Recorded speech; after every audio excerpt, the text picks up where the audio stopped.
Do you dream of owning a home golf simulator, but you don't think that you have the budget to buy one? My name's Mitch, and since 2020, I've built multiple DIY golf simulator setups. And in the process, I've figured out at least 7 money-saving hacks that will allow you to build a professional level golf simulator without spending an absolute fortune. But there are some components that you really shouldn't scrimp on, but more about those later. Getting that professional seamless finish from your hitting mat to your flooring is actually very easy. So when you're laying the flooring and your hitting mat in your golf sim, the ideal thing to do is get some foam gym tiles that are like 1 centimeter thick. And then on top of those, you put your carpet or your artificial turf. And then what you need to do is get your hitting mat and position it in the place where you want it to sit when you're sinking it into your flooring. Then all you need to do is take 4 small nails and then just hammer them through at each of the corners of the hitting mat. You hammer them through the putting turf. Once you've done that, roll back your putting turf and you're going to take a straight edge and a Stanley knife and you are going to cut out the putting turf, the underside of the putting turf, along the outside of each of those 4 nails. Once you've done that, you should have a nice gap where you'll be able to slot in your hitting mat once you pull the turf back into its normal position. Pop your hitting mat into that gap and you've got a nice, flush, seamless finish, and away you go. A high quality indoor golf mat doesn't have to set you back hundreds. Now in golf simulators, you will often see a very large hitting mat that you stand on and hit off. However, those are actually very expensive. So instead of buying one of those, just have your normal turf or your carpet, whatever flooring you've got down, and you're going to insert a much smaller hitting strip. Now you can buy these hitting strips from golf simulator resellers, or you can do what I did and actually buy a full stance and hitting mat. But rather than installing the full thing, I just cut it into 4 sections and then I just installed one of those thinner sections as my hitting strip. So the T-Turf hitting mat that I got from Golf Swing Systems is actually 2 meter by 1 meter in size. So rather than installing all of that at once, I just cut it into smaller strips, narrower strips, installed one of those narrow strips, and then I've got 3 more that I can use once this one wears out. Some older and even obsolete launch monitors can still actually do a very good job. Now, prior to 2020, there were only really a handful of launch monitors available, and some of them were extremely expensive and some of them were a little more affordable. Now, fast forward to today, there are dozens of launch monitors that are out there, and it can be quite a headache to actually choose one that is going to be right for you.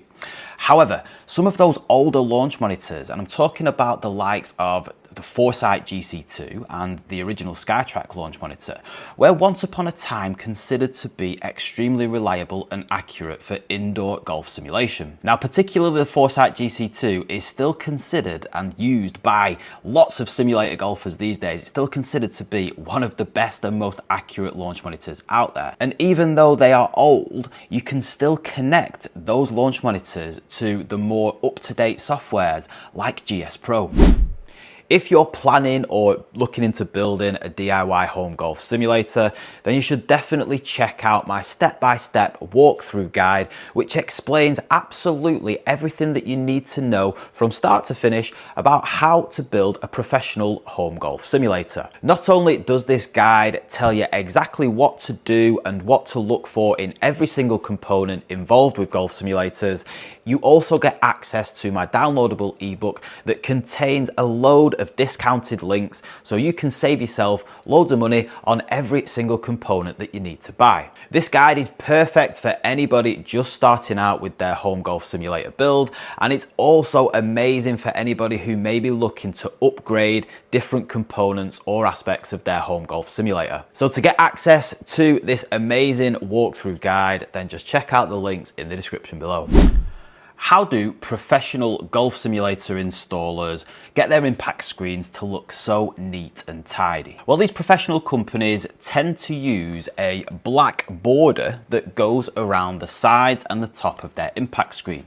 And that really gives a lovely professional finish to your golf simulator. And without it, it looks a bit scruffy. Now, these strips are just strips of material. The ones that I have on my simulator here are just black marine carpet, but you can use any type of material that you want. And those strips are just velcroed to the impact screen and to my side wall. Now, it's not too difficult to actually create your own. All you need to do is find some black material, cut it into strips, and then you need to sew some heavy duty velcro onto those strips, also onto the impact screen, and maybe stick it onto the side walls. And once you've done that, you're going to have a much neater and tidier, and more importantly, more professional looking golf simulator impact screen. However, I must admit, this process can be pretty tedious, and if you don't know what you're doing, particularly with a sewing machine, then I probably wouldn't recommend doing it, because at the end of the day, we don't want to mess up your impact screen that you've probably spent quite a lot of money on already. However, if you are feeling very hands-on and DIY and you do want to give this a go, it's definitely achievable, and it's more than likely going to save you a pretty penny. Don't dirty your impact screen by letting it hang on the floor. Now, in my first golf simulator setup, I let my impact screen dangle on the floor a little bit, mainly to stop any balls from running underneath the screen and going behind it, or even worse, getting a thin shot, one of those worm burners, going underneath the screen and then ricocheting back at me. Now, this was effective, but it did make my impact screen and setup look a little bit untidy. And on top of that, the bottom of my impact screen started to get a little bit dirty after a while. However, recently I found a new technique that some professional golf simulator impact screen resellers are starting to use. Now, basically, all they do, they have folded over the bottom of the impact screen, sewn it together so it's got like a little loop at the bottom of the screen. And all they do is they just thread through either some tensioning wire or a big long bungee cord, and then you can tighten up the bungee cord or the tensioning wire at the side of your golf simulator setup or enclosure. Now, this simple technique stops balls from flying underneath your impact screen, and it also keeps your impact screen off the floor in order to give it a very professional, neat and tidy finish. And on top of all that, it's pretty straightforward to do if building a DIY golf simulator impact screen is something you're thinking of doing. Pre-built golf simulator enclosures are extremely convenient, but they're also very expensive. Now, one of the cheapest ways to get up and running with a home golf simulator is by building one of these enclosures all by yourself. And this is exactly how I got started, and it cost me less than £200 for a full enclosure and impact screen. All I did was I bought some 1-inch metal EMT poles, connected them all together into this box style setup. I got some scaffold netting that was very cheap from eBay just to use as the side and ceiling protection, and I hung an archery screen or an archery baffle netting from the frame using some bungee cords and tarp clips. Like I said, it cost me less than £200 for the full setup, and all I had to do then was find myself a hitting mat, buy myself a launch monitor, and if I wanted to put a projector on there, I could have done, and I would have had a complete DIY golf simulator setup, cheap as chips. Wall and ceiling tiles complete a golf simulator's aesthetic look, whilst also providing a very important health and safety aspect. However, these wall and ceiling protection tiles, they can cost an absolute fortune. And there's a variety of ways that you can make your own DIY to save yourself a lot of money.